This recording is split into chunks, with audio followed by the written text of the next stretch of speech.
உலக வரைபடத்தில் ஒரு சின்ன புள்ளியாக தோன்றும் பாகிஸ்தானின் பலுசிஸ்தான் மாகாணத்தில் அமைந்துள்ள குவாடர் துறைமுகம் உலக அரசியல் மற்றும் பொருளாதார அரங்கில் பெரும் அலைகளை எழுப்புகிறது. ஒரு நாட்டின் கடலோரப் பகுதி இன்னொரு வல்லரசுக்கு மூலோபாய ரீதியாக எவ்வளவு முக்கியத்துவம் வாய்ந்ததாக மாற முடியும் என்பதற்கு இது ஒரு சிறந்த எடுத்துக்காட்டு. இது வெறும் ஒரு துறைமுகம் மட்டுமல்ல, இந்தியாவின் அண்டை நாடுகளில் சீனா தனது ஆதிக்கத்தை நிலைநிறுத்தும் ஒரு வியூக நகர்வாகவும் பிராந்திய அதிகார சமநிலையை மாற்றியமைக்கும் ஒரு காரணியாகவும் பார்க்கப்படுகிறது. குவாடர் துறைமுகத்தின் முக்கியத்துவம் சமீபத்திய ஆண்டுகளில் அதிகரித்திருந்தாலும் அதன் வரலாறு பல தசாப்தங்களுக்கு முந்தையது. 1783 1958 குவாடர் பகுதி ஓமானின் மஸ்கட் சுல்தானகத்தின் ஒரு பகுதியாக இருந்தது. 1958ஆம் ஆண்டு பாகிஸ்தான் இந்த நிலப்பகுதியை ஓமானிடமிருந்து வாங்கியது. 1990களில் பாகிஸ்தான் அரசு குவாடரை ஒரு பெரிய துறைமுகமாக மேம்படுத்தும் திட்டங்களை முன்வைக்க தொடங்கியது. 2001ஆம் ஆண்டு சீன அரசு குவாடர் துறைமுக திட்டத்தில் ஆர்வம் காட்டியது. இது அப்போதைய பாகிஸ்தான் அதிபர் பர்வேஸ் முஷாரப் மற்றும் சீன தலைவர்களுக்கிடையே நடைபெற்ற பேச்சுவார்த்தைகளின் விளைவாக அமைந்தது.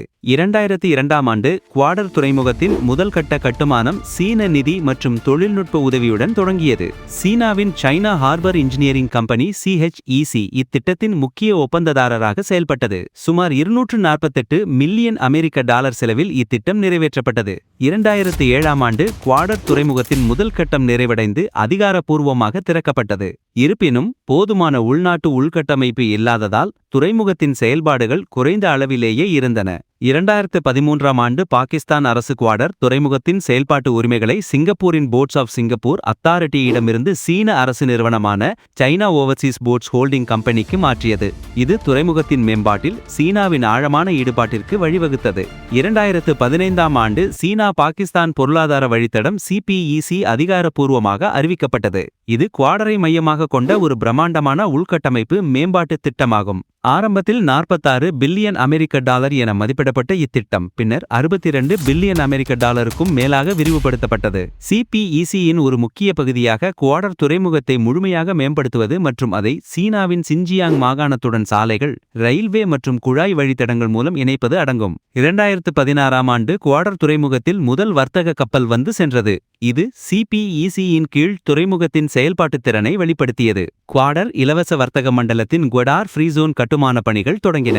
தற்போது குவாடர் துறைமுகம் மற்றும் அதைச் சுற்றியுள்ள உள்கட்டமைப்பு மேம்பாட்டு பணிகள் தொடர்ந்து நடைபெற்று வருகின்றன. துறைமுகத்தின் ஆழம் அதிகரிக்கப்பட்டுள்ளது. புதிய சரக்கு கையாளுதல் வசதிகள் மற்றும் சேமிப்பு கிடங்குகள் கட்டப்பட்டு வருகின்றன. குவாடர் துறைமுகம் அரபிக்கடலின் ஓரத்தில் ஹோர்முஸ் ஜலசந்திக்கு மிக அருகில் அமைந்துள்ளது. இது உலக எண்ணெய் போக்குவரத்தின் மிக முக்கியமான வழித்தடங்களில் ஒன்றாகும். ஒவ்வொரு நாளும் சுமார் 17 மில்லியன் பீப்பாய்கள் கச்சா எண்ணெய் இந்த ஜலசந்தி வழியாக கடந்து செல்கின்றன. இந்த மூலோபாய இருப்பிடம் குவாடரை உலகளாவிய வர்த்தகம் மற்றும் எரிசக்தி பாதுகாப்பிற்கான ஒரு முக்கிய மையமாக மாற்றுகிறது. குவாடர் துறைமுகத்தில் சீனா முதலீடு செய்வதற்கு பல முக்கிய நோக்கங்கள் உள்ளன. எரிசக்தி பாதுகாப்பு மற்றும் மலாக்கா குழப்பம். மத்திய கிழக்கு நாடுகளிலிருந்து சீனாவுக்கு வரும் எண்ணெய் போக்குவரத்தில் சுமார் 80 விழுக்காடு மலாக்கா ஜலசந்தி வழியாகவே செல்கிறது. இந்த ஜலசந்தி மிகவும் குறுகியதும் கடற்கொள்ளையர்களால் பாதிக்கப்படக்கூடியதும் அதே சமயம் அமெரிக்க கடற்படையின் செல்வாக்கு மண்டலத்தில் உள்ளதும் ஆகும். ஒரு நெருக்கடி ஏற்பட்டால் இந்த வழித்தடம் தடுக்கப்படலாம் என்ற அச்சம் சீனாவுக்கு உள்ளது. குவாடர் துறைமுகம் வழியாக எண்ணெய் மற்றும் எரிவாயுவை நேரடியாக சின்ஜியாங் மாகாணத்திற்கு குழாய் வழித்தடங்கள் மூலம் கொண்டு செல்வதன் மூலம் சீனா மலாக்கா ஜலசந்தி மீதான தனது சார்பு நிலையை கணிசமாக குறைத்து தனது எரிசக்தி பாதுகாப்பை உறுதி செய்ய முடியும். இது சுமார் 12,000 கிலோமீட்டர் கடல் வழி பயணத்தையும் பல நாட்கள் பயண நேரத்தையும் மிச்சப்படுத்தும் என மதிப்பிடப்பட்டுள்ளது. மேற்கு சீனாவின் பொருளாதார வளர்ச்சி. சீனாவின் உட்பகுதியான சின்ஜியாங் மாகாணம் கடல் வழி அணுகல் இல்லாததால் பொருளாதார வளர்ச்சி சவால்களை எதிர்கொள்கிறது. CPEC மற்றும் குவாடர் துறைமுகம் சின்ஜியாங்கிற்கு அரபிக்கடலுக்கு நேரடி அணுகலை வழங்குகிறது. இது சரக்கு போக்குவரத்து செலவுகளை குறைத்து அப்பகுதியின் வர்த்தகம் மற்றும் தொழில்துறை வளர்ச்சியை ஊக்குவிக்கும். இதன் மூலம் மேற்கு சீனா, மத்திய ஆசியா மற்றும் மத்திய கிழக்கு நாடுகளுடன் எளிதாக வர்த்தகம் செய்ய முடியும். பிராந்திய மற்றும் உலகளாவிய வர்த்தக விரிவாக்கம். குவாடர் துறைமுகம் சீனா தனது பெல்ட் அண்ட் ரோட் இனிஷியேட்டிவ் திட்டத்தின் கீழ் ஆசியா, ஆப்பிரிக்கா மற்றும் ஐரோப்பாவுடனான வர்த்தக இணைப்பை வலுப்படுத்த உதவுகிறது. இது மத்திய ஆசிய நாடுகளுக்கு Kazakhstan, Uzbekistan, Tajikistan, Turkmenistan, Kyrgyzstan கடல்வழி அணுகலை வழங்கும் ஒரு வாயிலாகவும் செயல்படுகிறது. இந்த நாடுகள் கடல்வழி வர்த்தகத்திற்காக பாகிஸ்தான் மற்றும் குவாடரை நம்புவதன் மூலம் பிராந்திய வர்த்தகத்தில் சீனாவின் செல்வாக்கு அதிகரிக்கும். மூலோபாய இருப்பு மற்றும் முத்து மாலை வியூகம். குவாடர் துறைமுகம் இந்திய பெருங்கடலில் சீனாவின் கடற்படை இருப்பை அதிகரிக்கும் ஒரு தளமாக மாறக்கூடும் என்ற அச்சம் நிலவுகிறது.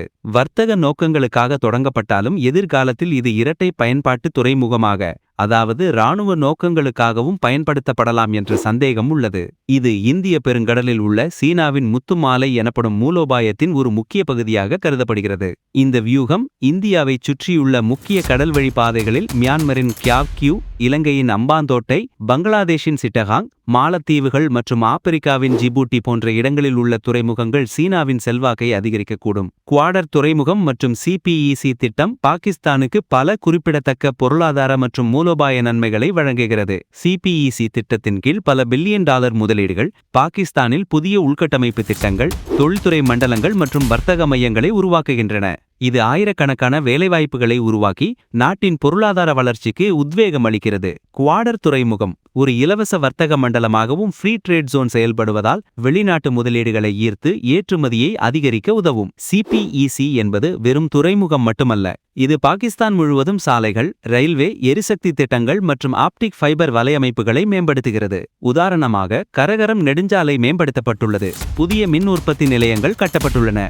இது நாட்டின் ஒட்டுமொத்த உள்கட்டமைப்பை நவீனப்படுத்தி போக்குவரத்து மற்றும் தகவல் தொடர்பை மேம்படுத்துகிறது. குவாடர் துறைமுகம் பாகிஸ்தானை மத்திய ஆசிய நாடுகள் மற்றும் ஆப்கானிஸ்தானுக்கான ஒரு முக்கிய வர்த்தக நுழைவாயிலாக மாற்றும் திறனை கொண்டுள்ளது. இந்த நாடுகள் கடல்வழி அணுகலுக்காக குவாடரை நம்புவதன் மூலம் பாகிஸ்தான் ஒரு முக்கிய பிராந்திய வர்த்தக மையமாக உருவெடுக்கும். இது நாட்டின் வருவாயை அதிகரித்து பிராந்திய ஒத்துழைப்பை மேம்படுத்தும். குவாடர் துறைமுகத்தின் வளர்ச்சி இந்தியாவின் பார்வையில் பல கவலைகளை எழுப்புகிறது. இந்திய பெருங்கடலில் சீனாவின் கடற்படை இருப்பை அதிகரிப்பதற்கான ஒரு தளமாக குவாடர் மாறக்கூடும் என்பது இந்தியாவின் முக்கிய கவலை. சீன கடற்படை கப்பல்களின் வருகை மற்றும் எதிர்காலத்தில் சாத்தியமான கடற்படை தளத்தின் வளர்ச்சி இந்தியாவின் பாதுகாப்புக்கு நேரடி அச்சுறுத்தலாக கருதப்படுகிறது.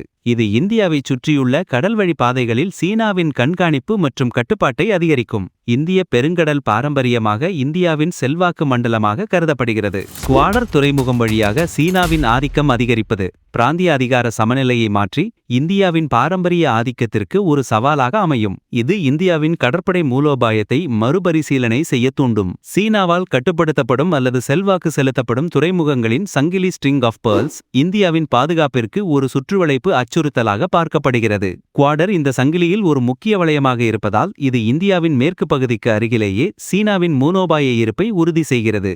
ஈரானில் உள்ள சபஹார் துறைமுகத்தை இந்தியா மேம்படுத்தி வருகிறது. இது குவாடருக்கு போட்டியாக மத்திய ஆசிய நாடுகளுக்கு மாற்று கடல்வழி அணுகலை வழங்கும் ஒரு திட்டமாகும். குவாடரின் வளர்ச்சி சபஹார் துறைமுகத்தின் பொருளாதார சாத்தியக்கூறுகளுக்கு சவாலாக அமையலாம் என்ற கவலையும் இந்தியாவுக்கு உள்ளது. சீனா பாகிஸ்தான் பொருளாதார வழித்தடம் சிபிஇசி என்பது பாகிஸ்தான் முழுவதும் போக்குவரத்து, எரிசக்தி மற்றும் தொழில்துறை உள்கட்டமைப்பை மேம்படுத்துவதை நோக்கமாக கொண்ட ஒரு பெரிய திட்டமாகும். சுமார் 62 பில்லியன் அமெரிக்க டாலருக்கும் அதிகமான முதலீட்டில் சிபிஇசி பின்வரும் முக்கிய கூறுகளை கொண்டுள்ளது. போக்குவரத்து உள்கட்டமைப்பு குவாடர் துறைமுகத்தை சீனாவின் சிஞ்சியாங் மாகாணத்துடன் இணைக்கும் அதிவேக நெடுஞ்சாலைகள், உதாரணமாக கரகரம் நெடுஞ்சாலையின் மேம்பாடு மற்றும் ரயில்வே வழித்தடங்கள். எரிசக்தி திட்டங்கள் பாகிஸ்தானின் கடுமையான மின் பற்றாக்குறையை நிவர்த்தி செய்ய நிலக்கரி, நீர் மற்றும் புதுப்பிக்கத்தக்க எரிசக்தி அடிப்படையிலான மின் உற்பத்தி நிலையங்கள். தொழில்துறை ஒத்துழைப்பு குவாடர் மற்றும் பிற இடங்களில் சிறப்பு பொருளாதார மண்டலங்கள் அமைப்பது, சீன தொழிற்சாலைகளை பாகிஸ்தானுக்கு ஈர்ப்பது. தகவல் தொடர்பு ஆப்டிக் ஃபைபர் வலையமைப்புகளை நிறுவுவது, டிஜிட்டல் இணைப்பை மேம்படுத்துவது. இருப்பினும் சிபிஇசி திட்டமானது சில சவால்களையும் எதிர்கொள்கிறது. பலுசிஸ்தான் மாகாணத்தில் உள்ளூர் தேசியவாத குழுக்களின் பாதுகாப்பு அச்சுறுத்தல்கள், திட்டங்களின் நிதி நிலைத்தன்மை குறித்த கவலைகள், கடன் சுமை அதிகரிப்பு, வெளிப்படைத்தன்மை இல்லாமை மற்றும் உள்ளூர் மக்களுக்கு கிடைக்கும் நன்மைகள் குறித்த கேள்விகள் ஆகியவை இதில் அடங்கும். குவாடர் துறைமுகம் என்பது வெறும் கற்களாலும் சிமெண்டாலும் கட்டப்பட்ட ஒரு கட்டமைப்பு மட்டுமல்ல. அது நாடுகளின் கனவுகள், அச்சங்கள், மூலோபாய நகர்வுகள் மற்றும் அதிகார போட்டிகளின் பிரதிபலிப்பு. இது சீனா, பாகிஸ்தான் மற்றும் இந்தியா ஆகிய நாடுகளின் பொருளாதார, பாதுகாப்பு மற்றும் புவிசார் அரசியல் நலன்களின் சிக்கலான வலைப்பின்னலில் ஒரு முக்கிய முனையாக செயல்படுகிறது. இந்த கடல்வழி வாயிலின் ஒவ்வொரு இயக்கமும் இந்திய பெருங்கடலின் எதிர்காலத்தை மட்டுமல்ல, ஆசியாவின் அதிகார சமநிலையையும் உலகளாவிய வர்த்தக பாதைகளையும் நிர்ணயிக்கும் சக்தி கொண்டது. இதன் வளர்ச்சி பிராந்தியத்தில் ஒத்துழைப்புக்கும் அதே சமயம் போட்டிக்கும் வழிவகுக்கும் என்பதில் சந்தேகமில்லை.